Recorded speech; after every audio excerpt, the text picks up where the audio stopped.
سردیوں کا موسم جہاں ایک طرف خوشگوار احساس دیتا ہے، وہیں دوسری جانب جلد کے کئی مسائل بھی لے آتا ہے۔ درجہ حرارت میں کمی، خشک ہوائیں، نمی کی کمی جلد کو متاثر کرتی ہے، جس کے باعث مختلف جلدی امراض جنم لیتے ہیں۔ ایسے میں سوال یہ پیدا ہوتا ہے کہ سردیوں میں کون کون سے جلدی مسائل زیادہ بڑھ جاتے ہیں اور ان سے بچاؤ کیسے ممکن ہے؟ سردیوں کے موسم میں درجہ حرارت میں کمی اور ہوا میں نمی کم ہونے کے باعث جلد کی قدرتی نمی تیزی سے ختم ہونے لگتی ہے، جس کے نتیجے میں جلد غیر معمولی حد تک خشک ہو جاتی ہے۔ اس خشکی کی وجہ سے خارش، جلن، کھنچاؤ اور بعض اوقات جلد پر سرخی اور چھلکے اترنے جیسے مسائل سامنے آتے ہیں۔ ہونٹ پھٹنا، ہاتھوں اور پیروں کی جلد کا سخت ہو جانا اور ایڑیوں میں دراڑیں پڑ جانا سردیوں کی عام شکایات میں شامل ہیں۔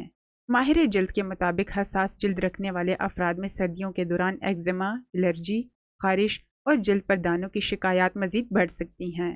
خاص طور پر وہ افراد جو پہلے ہی جلدی بیماریوں کا شکار ہوں، ان کے لیے یہ موسم زیادہ احتیاط کا متقاضی ہوتا ہے، جس سے جراثیم اور الرجی پیدا کرنے والے عناصر جلد میں آسانی سے داخل ہو سکتے ہیں۔ طبی ماہرین کا کہنا ہے کہ سردیوں میں جلد کی حفاظت کے لیے نہانے کے دوران بہت زیادہ گرم پانی استعمال کرنے سے گریز کرنا چاہیے۔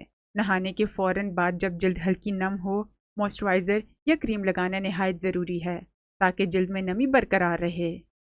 سردیوں میں آپ کے پاس دو ایشوز چل رہے ہیں۔ ایک تو obviously the weather is called ایک الگ ایشو ہے، اور کولڈ کا اس لیے نقصان ہو رہا ہے کیونکہ آپ گھر پہ ہیٹرز آن کر رہے ہیں، گھر پہ ہیٹنگ آن کر رہے ہیں، تو آپ کا ایک کانسٹنٹ ایک وشس سائیکل چل رہا ہے کہ باہر بہت زیادہ سردی ہے، آپ ہیٹر میں گھس کے بیٹھے ہوئے ہیں، تو that is really damaging for the skin. لیکن وہ ایک مسئلہ ہے۔ دوسرا جو مسئلہ ہے وہ ہے ڈرائینس۔ جو آپ کا ویدر ہے یہاں پر، ہمارا جو اسلام آباد کی آب و ہوا ہے خاص طور پہ، وہ صرف کولڈ نہیں ہے، وہ کولڈ اینڈ ڈرائی ہے، اور ہمارے پہاڑی علاقوں میں وہ جتنا آپ جاتے ہیں اتنا ڈرائینس اور کولڈ بڑھتی جاتی ہے۔ تو یہ دو ڈفرنٹ کمبینیشن آف تھنگز ہیں جو دونوں اسکن کو ڈیمیج کر رہے ہیں۔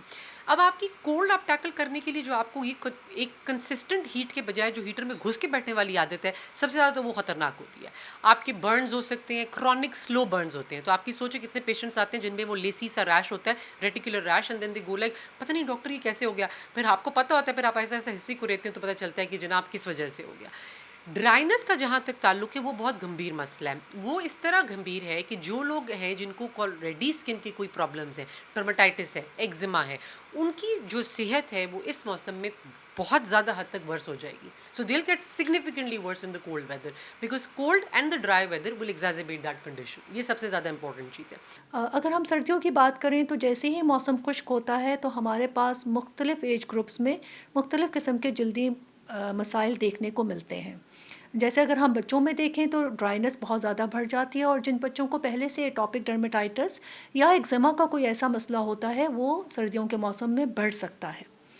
اسی طرح اگر ہم اپنے اولڈ ایج گروپ کی بات کریں تو ان میں بھی ڈرائینس کی وجہ سے جلد پہ خشکی بڑھ جاتی ہے، اور اس کی احتیاط کے لیے یہی کرنا پڑتا ہے کہ ایک تو موئسچرائز بہت زیادہ کرنا پڑتا ہے، اور اگر کوئی اس قسم کا مسئلہ ہو جائے تو اس کے لیے آپ کو اپنے ڈاکٹر سے فوراً رجوع کرنا چاہیے، اور اس کا اسپیسیفک جو ٹریٹمنٹ ہے اس کو سٹارٹ کر دینا چاہیے۔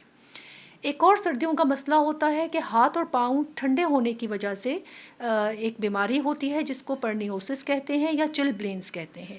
یہ بھی بہت کامن ہوتا ہے، اور زیادہ تر ہم جنوری کے موسم میں اس کو زیادہ دیکھتے ہیں، جس میں عموماً پیشنٹس کمپلینٹ کرتے ہیں کہ ان کی ہاتھ اور پاؤں کی انگلیاں سوج جاتی ہیں، ان میں بہت زیادہ خارش ہونا شروع ہو جاتی ہے۔ اس میں بھی احتیاط بہت ضروری ہوتی ہے، لیکن اگر یہ مسئلہ زیادہ ہو جائے تو ہمیں پیشنٹس کو اسپیسیفک دوائیاں بھی دینی پڑتی ہیں، اور بہت ساری ایسی دوائیاں بھی ہوتی ہیں جس سے یہ مسئلہ کنٹرول میں آ جاتا ہے اور دوبارہ نہیں ہوتا ہے۔ سردیوں میں پانی کم پینے کی عادت جلد کی خشکی کو مزید بڑھا سکتی ہے، اس لیے پیاس کم لگنے کے باوجود مناسب مقدار میں پانی پینا ضروری ہے۔ اگر ان تمام احتیاطی تدابیر کے باوجود جلد پر شدید خارش، دانے یا ایگزیما کی علامات برقرار رہیں تو ماہر جلد سے رجوع کرنا ضروری ہے۔ طبی ماہرین کا کہنا ہے کہ سرد موسم میں جلد کی مناسب دیکھ بھال اپنائی جائے تو نہ صرف جلدی مسائل سے بچا جا سکتا ہے بلکہ جلد کو صحت مند اور چمکدار بھی رکھا جا سکتا ہے۔ احتیاط اور روزمرہ کی درست عادات سردیوں میں خوبصورت جلد کی ضمانت بن سکتی ہیں۔